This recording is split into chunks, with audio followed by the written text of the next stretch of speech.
Hi, it's the Mirror Moves. Today is another story about HOA. Some people collect lake houses. I just wanted peace. But when the HOA tried to fine me for floating a boat on water I legally owned, they didn't just start a petty war. They triggered a lesson in ownership, law, and very quiet revenge. Compass Chapter 1: Finding Still Water. I never planned to move to Pine Bend. It was the kind of neighborhood you'd find in the back of a glossy real estate brochure. Cookie-cutter homes, small lawns, patriotic flags, and smiling neighbors who all seemed to know each other too well.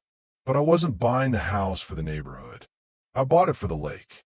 Pine Bend Lake was a wide, calm stretch of water tucked behind the houses at the edge of the subdivision. Not massive, maybe 10 acres, but it was beautiful. Still, quiet, untouched, and the property I bought backed directly onto it. It was an older house, a bit run down, with faded siding and rust stains from the sprinkler system. But the backyard led straight to the shoreline, and there was a private wooden dock that jutted into the water like a promise. I called it the calm. Where I came to think, to decompress, to just be. And eventually, it became the setting for something far more turbulent than water. Memo Chapter 2: The Letter Under the Mat. It started subtly, an envelope tucked halfway under my doormat. No posti, no branding, just a typed notice. Violation: unauthorized docked watercraft. Code 11.4b. Fine, $250. Please remove unregistered vessel from the lake by Friday. I chuckled at first, thought it was a joke, but taped to the back of the letter was a photo, clearly taken from behind some shrubs, of my little blue skiff tied loosely to the dock. Her name was Second Wind. She wasn't pretty. I bought her secondhand, repainted her hull myself, and patched more leaks than I could count. But she floated, and she was mine. Man Standing Chapter 3: Meet Susan.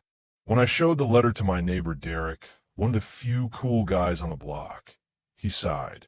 That's Susan. Who? Susan Mathers, HOA president, self-appointed guardian of the lake. Did she really fine me for docking a boat in my own backyard? He laughed. Man, you're new here. Susan's been running the HOA like it's her kingdom for the past 5 years. Ever since her husband left, she's poured herself into governance. She thinks she owns the lake. But does she? No one really knows. The records are murky, but she sure acts like she does. That night, I started digging. Magnifying glass tilted left. Chapter 4: The Map No One Reads. 3 hours later, I was staring at zoning records and parcel maps I'd pulled from the county assessor's database. What I found changed everything. My property didn't just border the lake. It extended into it. Roughly 45 feet into the water was legally mine. Doke. On my land. Boat? Still on my land. Even more interesting, the rest of the western half of the lake, about 6 acres, was an undeveloped tract that had been left behind by the original developer, never transferred to the HOA, which meant it was still zoned as private land, but available. I bookmarked the parcel number, filed that in the part of my brain marked soon. Megaphone Chapter 5: The Warning and the Whistle. 3 days later, I was watering my backyard ferns when I heard it. A whistle, shrill, repetitive. Then came the voice. Sir, you are in violation of HOA lake usage restrictions. I turned around to see a woman in a pink polo shirt, khakis, and a name badge that simply read Susan. She held a clipboard like it was a sword. I'm going to need you to remove your boat from the lake, she said. Per the guidelines. Per which guidelines? I asked calmly. Community Code Book, page 4, section 11.4b. Non approved vices. This is a shared recreational lake. It's actually partially private, I said, reaching for the deed copy I'd laminated. Her face stiffened as she scanned it. This can't be right. It's from the county assessor's office. Well, she stammered, even if you own part of it, we manage the lake on behalf of the neighborhood. You manage what you don't own? Her mouth opened, then closed. She walked away muttering something about lawyer speak and non-compliance. Balance Scale Chapter 6. I buy the lake. It took 6 weeks. Between probate delays and land transfer forms, the process was frustrating. But I had patience and savings. And when the final paperwork arrived, I didn't just own the dock and the water it touched. I now owned half the lake. The deep half, the fish-rich half, the side with the better sunsets. And from that moment on, HOA jurisdiction ended at my shoreline. Stop sign Chapter 7, Signs and Silence. I printed the signs myself. Private lakefront. Trespassers will be prosecuted. No HOA access. I posted them on wooden stakes spaced along the new boundary line, floating buoys marking the water division.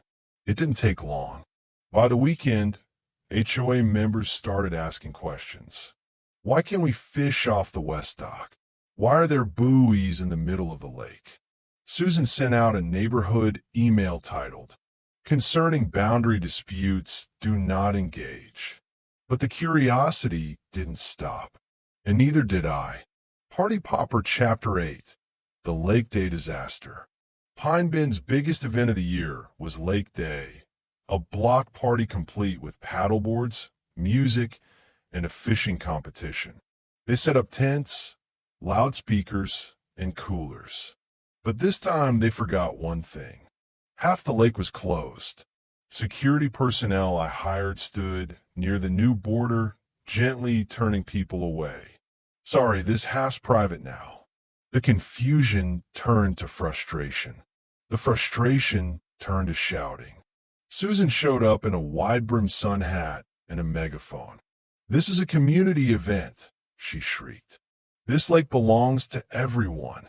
One of the dads pointed to a sign. "Then why's your name not on the deed?" The lake fell silent. Then someone started clapping.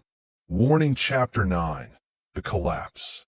After Lake Day, the board fractured. 3 members resigned. One openly apologized to me. Homeowners began asking uncomfortable questions. Why are we paying dues if the HOA doesn't even control the lake? Can I get a refund for the fishing license they sold me? What else have they been lying about? Susan tried damage control, offering compromise meetings and proposing a shared lake use schedule. I sent a formal cease and desist. I wasn't interested in compromise, just consequences. Waterwave Chapter 10, New Peace, New Waters. Today I still live by the lake. Second Wind has a fresh coat of paint. The dock's been repaired. And the water? Still. Quiet. Mine. Sometimes kids from the block ask if they can fish on my side. I say yes, so long as their parents aren't HOA board members. I see Susan occasionally, walking her poodle past the signs she once mocked. She never looks me in the eye. That's fine, because when she tried to fine me for floating, she forgot. You don't control what you don't own, and you definitely don't mess with the guy who owns the lake.